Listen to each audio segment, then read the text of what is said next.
To the fourth lecture of polity.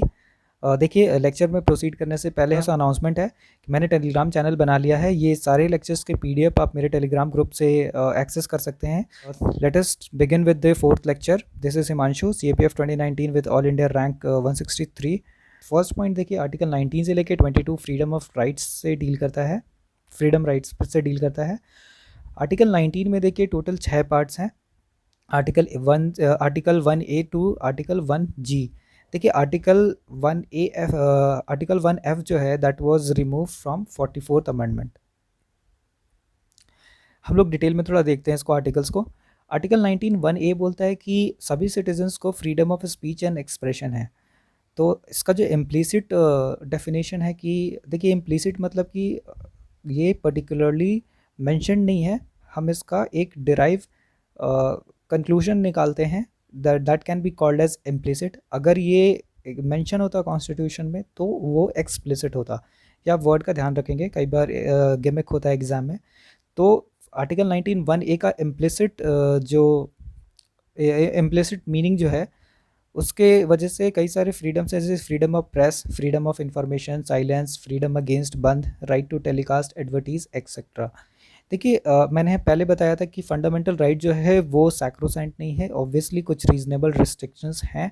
तो article 19 1A का जो रीजनेबल रिस्ट्रिक्शंस है that is sovereignty and integrity, security of state.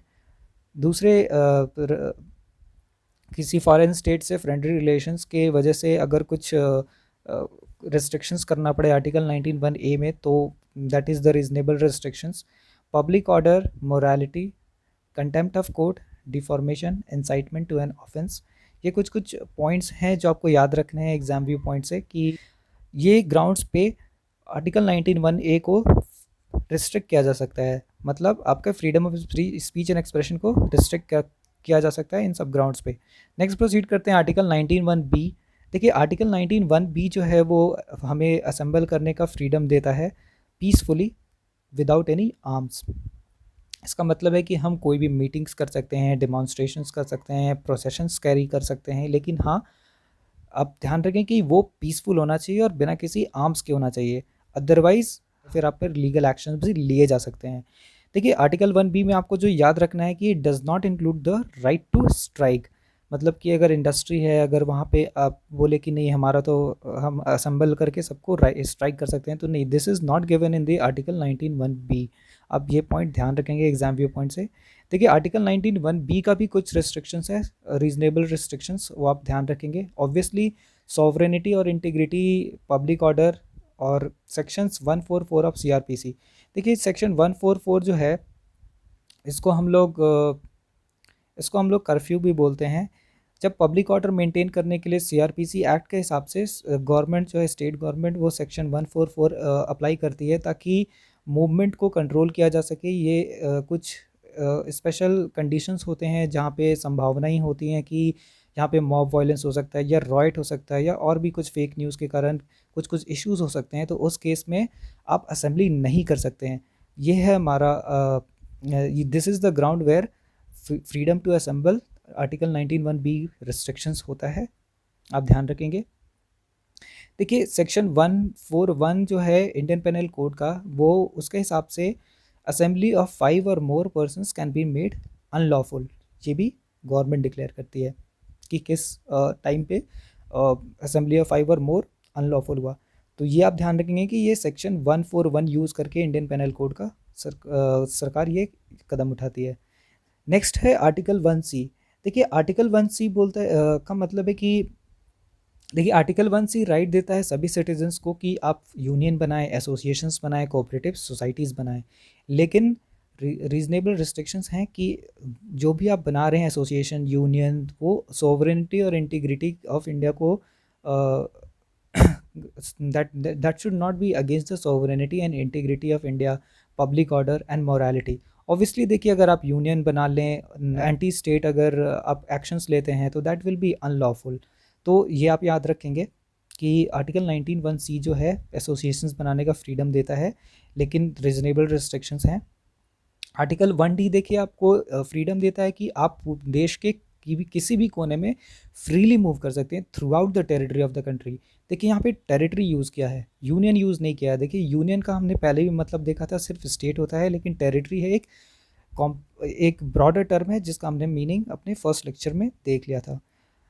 देखिए article 1D जो है ये भी रीजनेबल रिस्ट्रिक्शंस हैं in the interest of general public और ट्राइबल के इंटरेस्ट को प्रोटेक्ट करने के लिए। देखिए इसका एग्जांपल अगर हम देखेंगे तो इनर लाइन परमिट। देखिए 4 स्टेट्स जो नॉर्थ ईस्टर्न स्टेट्स में हैं, अरुणाचल प्रदेश, नागालैंड, मिज़ोरम, असम, तो ये 4 स्टेट्स हैं। सॉरी असम नहीं है, एक बार आप देख लें कि 4 स्टेट कौन कौन से आते हैं इनर लाइन परमिट में। अरुणाचल प्रदेश, मिज़ोरम, नागालैंड के अलावा एक और स्टेट है। तो यहाँ पे क्या है कि ट्राइबल्स एरिया के कल्चर सोसाइटी को प्रोटेक्ट करने के लिए आउटसाइडर्स को अलाउ नहीं है। अगर आपको उस एरिया में इनर लाइन परमिट एरिया जो एरिया को डिक्लेयर किया गया है, अगर आपको विजिट करना है तो पहले आपको परमिट लेना पड़ता है वहाँ जाने के लिए। तो this is the reasonable restrictions की आर्टिकल 19(1)D पे लगाया गया है। नेक्स्ट हम मूव करते हैं आर्टिकल 19(1)E। ये देखिए बोलता है कि जब आप कहीं भी किसी भी देश के कोना में जाकर के रिसाइड कर सकते हैं, सेटल कर सकते हैं in the any part of the country. Obviously यहाँ पे भी रीजनेबल रिस्ट्रिक्शंस हैं, पब्लिक इंटरेस्ट और interest in the of the scheduled tribes. देखिए आर्टिकल 1F जो है उसको रिमूव कर दिया गया है 44th अमेंडमेंट से, आप याद रखेंगे। लास्ट पार्ट है आर्टिकल 19 का, आर्टिकल 19(1)G। ये बोलता है कि आप कोई भी प्रैक्टिस कर सकते हैं, प्रोफेशन का, ऑक्यूपेशन का, ट्रेड और बिजनेस का। ऑब्वियसली इसमें भी कुछ रीजनेबल रिस्ट्रिक्शंस हैं, public order, professional and technical qualifications. देखिए ये अलग रिक्वायरमेंट होती है, टेक्निकल जॉब के लिए टेक्निकल नॉलेज आपका होना पड़ता है। तो दीज आर द रिक्वायरमेंट्स। आप नहीं बोल सकते हैं कि आपको रिजेक्ट कर दिया क्योंकि आपको टेक्निकल नहीं आता था। देखिए उस पर्टिकुलर जॉब का टेक्निकल रिक्वायरमेंट ही था, क्वालिफिकेशंस ही था। तो ये रीजनेबल रिस्ट्रिक्शंस हैं। और on the article 19(1)G I hope आपको समझ आ रहा होगा, तो आप ध्यान रखेंगे। नेक्स्ट आर्टिकल है वो आर्टिकल 20 है।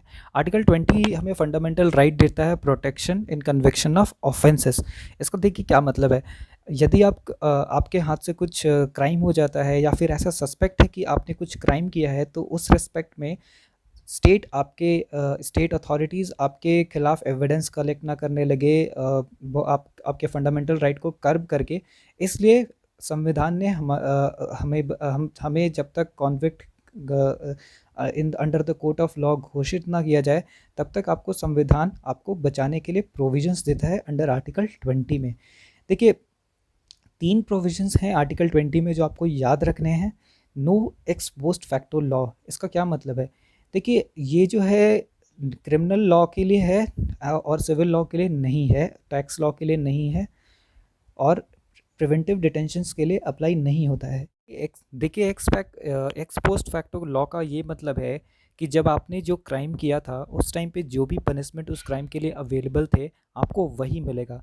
मान लीजिए आपने कोई क्राइम किया है और आपका केस चल रहा है और केस चलते चलते एक नया लॉ आ जाता है जिसमें जो पनिशमेंट का प्रोविज़न है वो और ही टफ़ कर दिया गया या और ज़्यादा हार्ड कर दिया गया या कम कर दिया गया, तो that will not be applicable in your case, क्योंकि जब आपने क्राइम किया था और उस टाइम पे जो लॉ अवेलेबल था आपको उसी के हिसाब से पनिशमेंट मिलेगा। ये है एक्स पोस्ट फैक्टो लॉ। देखिए ये आपको ध्यान रखना है कि ये सिर्फ क्रिमिनल लॉ पे अप्लाई होता है, सिविल और टैक्स लॉ पे अप्लाई नहीं होता है। ऑब्वियसली प्रिवेंटिव डिटेंशन के लिए भी अप्लाई नहीं होता है। देखिए प्रिवेंटिव डिटेंशन का मतलब क्या है कि संभावनाएं अगर ऐसी होती हैं कि आप फ्यूचर में कुछ क्राइम कर सकते हैं, तो स्टेट आपके उस क्राइम को प्रिवेंट करने के लिए एक्शंस लेती है और आपको डिटेंट करती है। That is called the preventive detention, ताकि आप वो क्राइम को अंजाम ना दे that is the preventive detention. देखिए दूसरा पॉइंट आपको जो याद रखना है आर्टिकल 20 में कि नो डबल जियो पार्टी। इसका क्या मतलब है।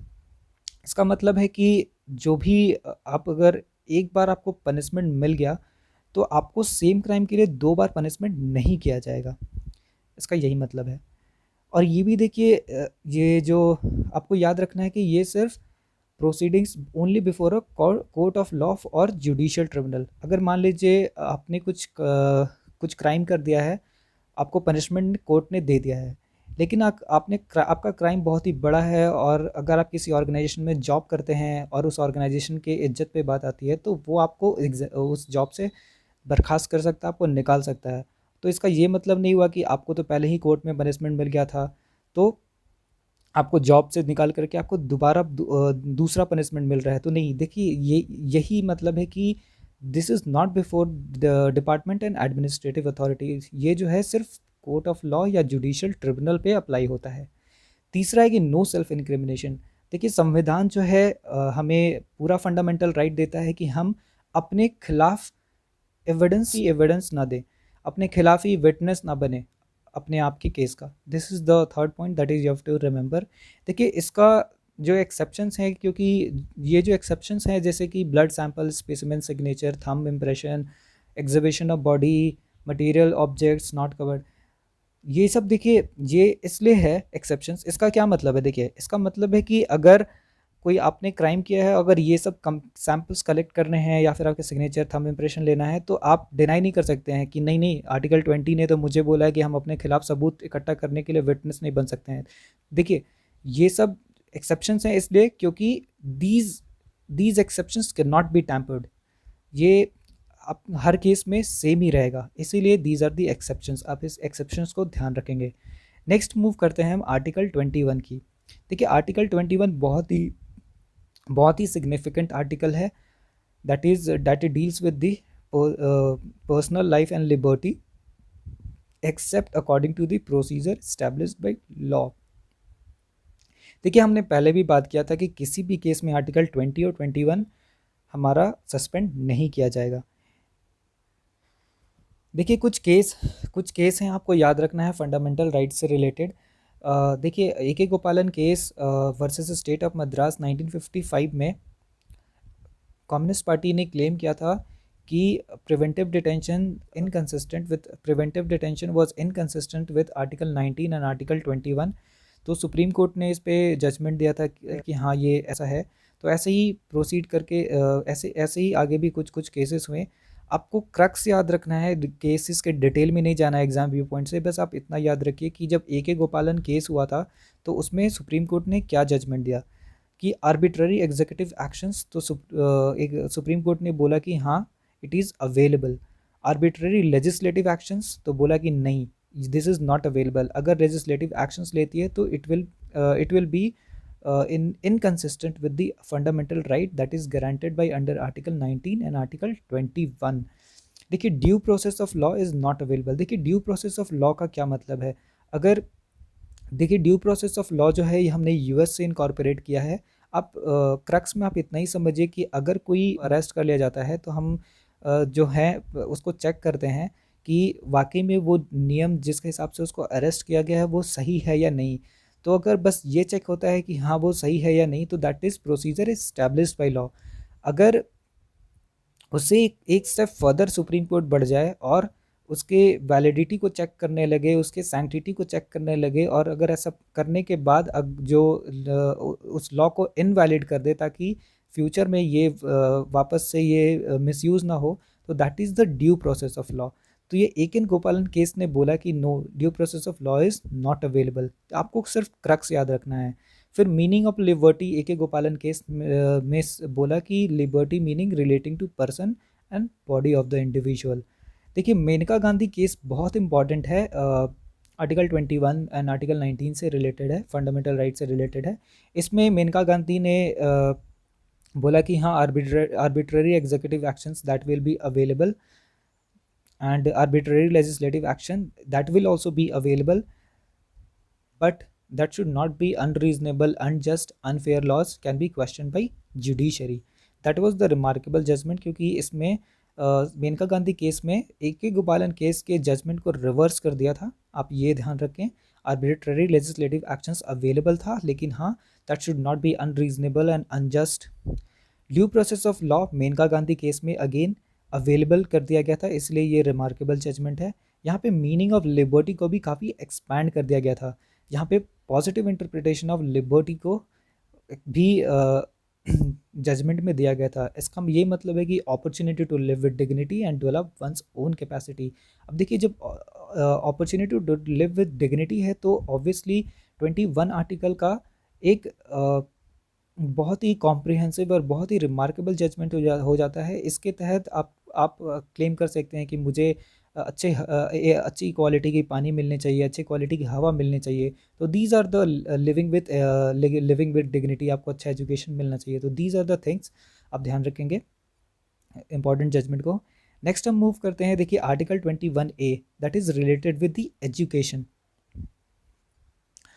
देखिए 86 कॉन्स्टिट्यूशन अमेंडमेंट से ये आया था, एंड इसमें ये था कि children up to the age of children in the age group 6 to 14 they should be given free and compulsory education. देखिए पार्लियामेंट ने 2009 में RTE 2009 लाया था इन्फोर्समेंट के लिए। देखिए ये एक इंपॉर्टेंट फैक्ट आप याद रखेंगे एग्जाम व्यू पॉइंट से कि 86 अमेंडमेंट एक्ट जो हुआ था उसने अमेंड किया था 45 को भी, और आर्टिकल 51 को भी, और फंडामेंटल राइट को भी।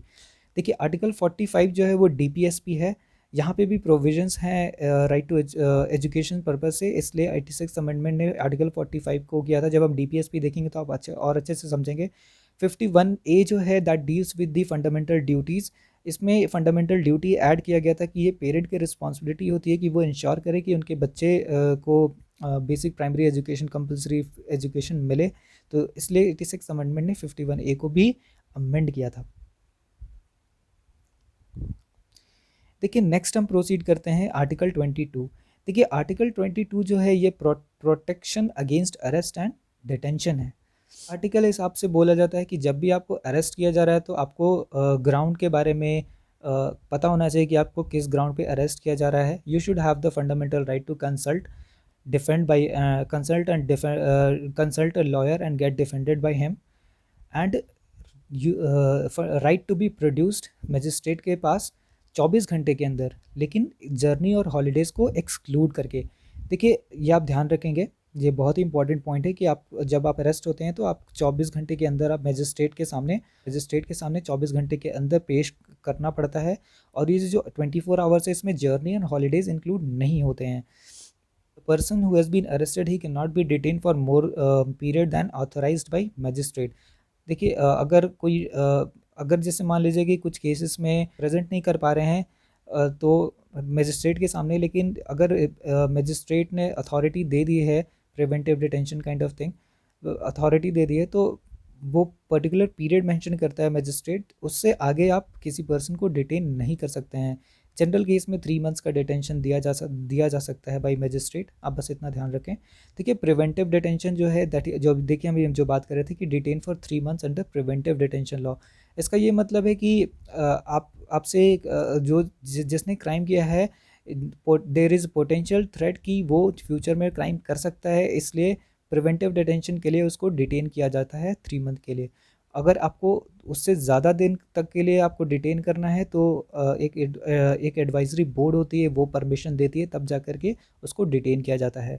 और ये जो बोर्ड होती है दैट कंसिस्ट ऑफ जजेस ऑफ हाई कोर्ट, आप ये ध्यान रखेंगे।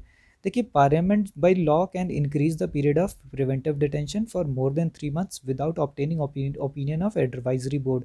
ये इंपॉर्टेंट पॉइंट है, याद रखेंगे। That's all for this lecture. हम लोग नेक्स्ट लेक्चर में कवर करें आगे के आर्टिकल्स को। Till then stay tuned.